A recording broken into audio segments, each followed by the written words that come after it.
Hey guys, so in this video, I'm going to be going over how you can eat healthier to lose weight. And doing so, we're going to organize the video by going over the top 5 common objections that I hear as far as why someone can't eat healthy.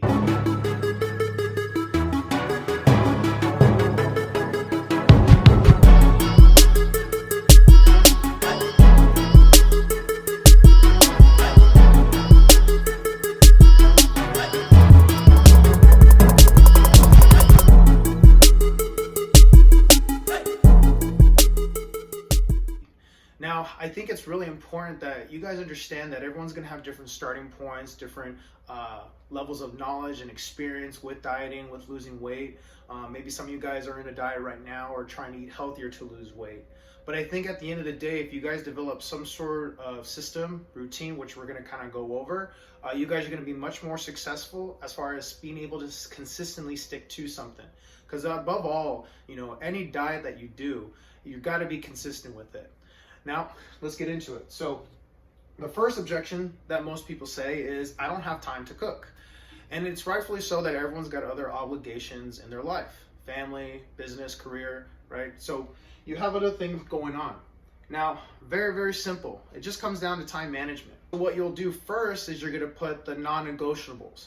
Now, the non-negotiables are going to be things that you have to do, right? Work, maybe picking up the kids from school, anything that you need to be doing. And then next, you're gonna put in the times that you're gonna actually work out. And be realistic with yourself. When you're putting these in, don't put in every day for an hour and then you only hit 2 of them. You're just gonna feel like shit afterwards because you just set the expectations so high, you're not gonna achieve that goal, and then you're just gonna feel bad about yourself. So be realistic with yourself. Look at your schedule and really see, am I going to be able to stick to this? And treat it like an appointment. Now you're going to actually see, okay, what do I have left to actually put in my calendar to go to the grocery store, to cook the food, and then obviously when am I going to eat the food? So those 3 things, when to get the food, go to the grocery store, when you're going to actually cook the food or prep it, and then when you're actually going to eat it during the week.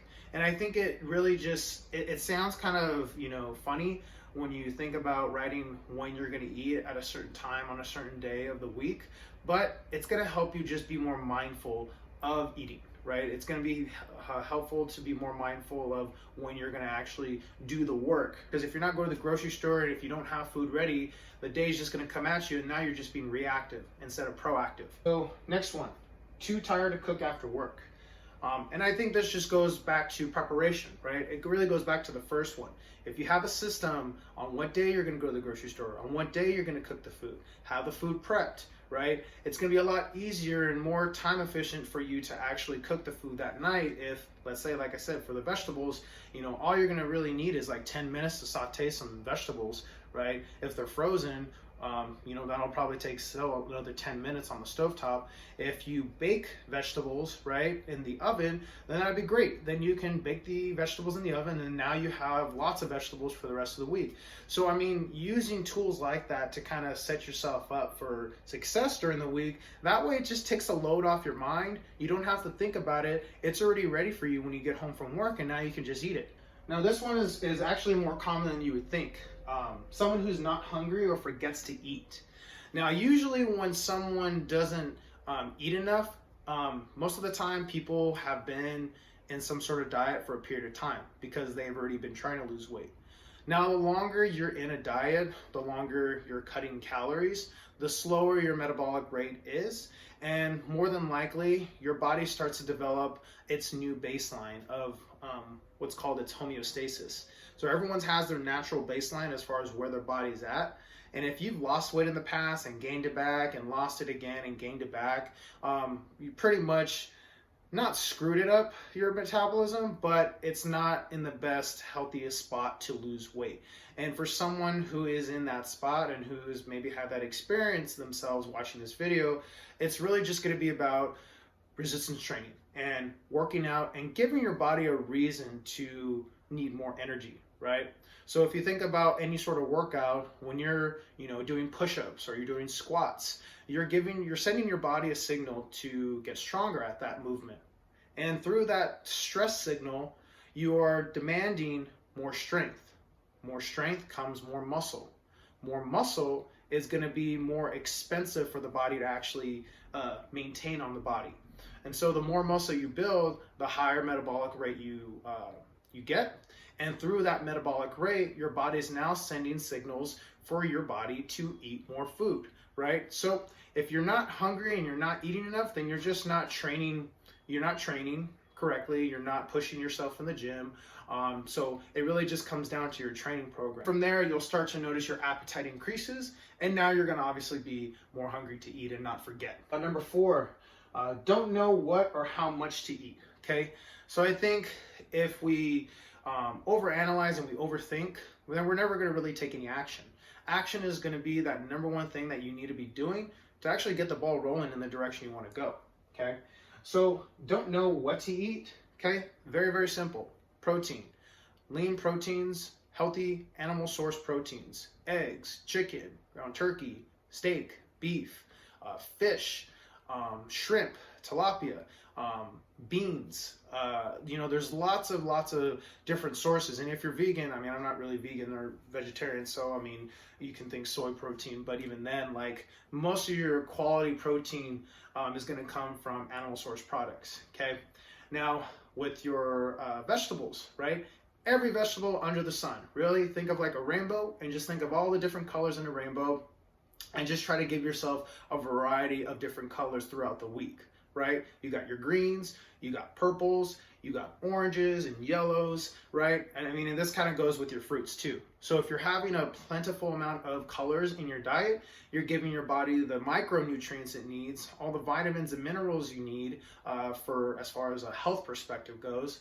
And then plus obviously too, you're getting your fiber intake as well. And the fiber, if you're actually trying to lose weight, helps with satiety. So it keeps you a little bit more full because it digests much slower. So eating your vegetables, eating fruits, and really just kind of obviously giving yourself a variety so you don't get bored. And then carbs, okay? So you have carbs, and I know most people think when they hear carbs to lose weight, oh, I can't do carbs, like, I'm gonna get bloated. But the thing is if you actually are weight training and you're building muscle, carbs is very essential for your performance in the gym. So you don't want to cut carbs out completely. And I think when you think of carbs, yeah, you think of donuts or you think of sugar or anything like that, but there are other carb sources that you can eat that are going to be beneficial for losing weight. It's going to be beneficial for giving you energy, not only during the day, but then also in your workouts. So foods like oatmeal, sweet potatoes or red potatoes, legumes like beans, pinto beans. You can think of brown rice, even like jasmine rice, white rice. Those aren't bad. Whole grain bread, multi-grain would be more beneficial than like white processed bread. You can think of, let's see, what else? Sweet potatoes, I already said. Yeah, so I mean, there's plenty of carbs to choose from. And I think it just comes down to what your preference and what your kind of staple meals are going to be. Like for me, I like eggs and toast, or eggs and oatmeal. So I'll always kind of switch those carbs out, and that way I'm just not bored and I'm always kind of trying something new and different. And lastly, but I love tacos. Now, I think when it comes to enjoying the foods that we actually like, right? For me, I love tacos. My mom cooks the best. Shout out to my mom. Now, if you do struggle with that balance of eating healthy and then obviously enjoying the foods that you want and indulging, I think there's no problem with, indulging in those things. And especially if you're good, like, 80% of the week during, as far as your nutrition, 80% of your meals are coming from minimally processed foods, then yeah, you could afford to have your tacos in that case. And I think it's really important that you give yourself that type of food. For one, I think from a psychology perspective, it's really important when you are trying to eat healthier, you have to have that balance and moderation.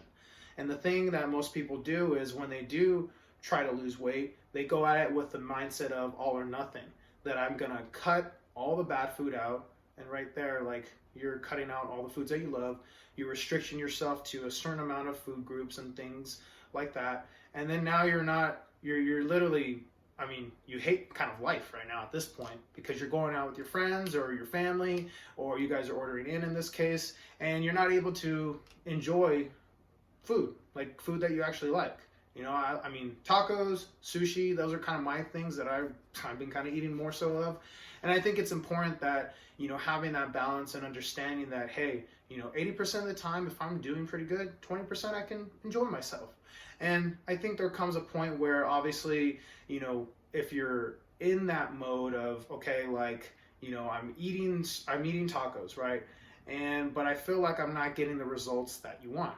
Well, then there you have to assess, okay, am I willing to put in a little bit more effort to eat 85, 90% of my food from Whole Foods and only 10% from, you know, tacos, right? So it just really kind of goes to what you're kind of willing to put in as far as effort, because it is going to require more effort on your part and being a little bit more strict if you are trying to get, you know, leaner and you're trying to get a six-pack and things like that, right?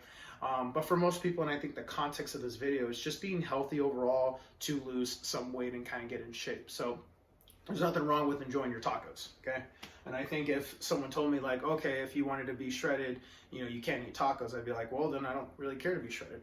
And for me and my goals, I don't really care to be shredded or look that way, right? I know that I'm healthy, I train consistently, I eat 85% of the time pretty healthy, and then the 15%, like I said, I'm gonna enjoy, you know, Chick-fil-A. I'm gonna enjoy my carne asada fries. I'm gonna enjoy my tacos, right? So it just all comes down to what you're able to trade off for as far as like the physique goes, but then at the same time, what you're actually able to consistently do to maintain that physique or get to that physique.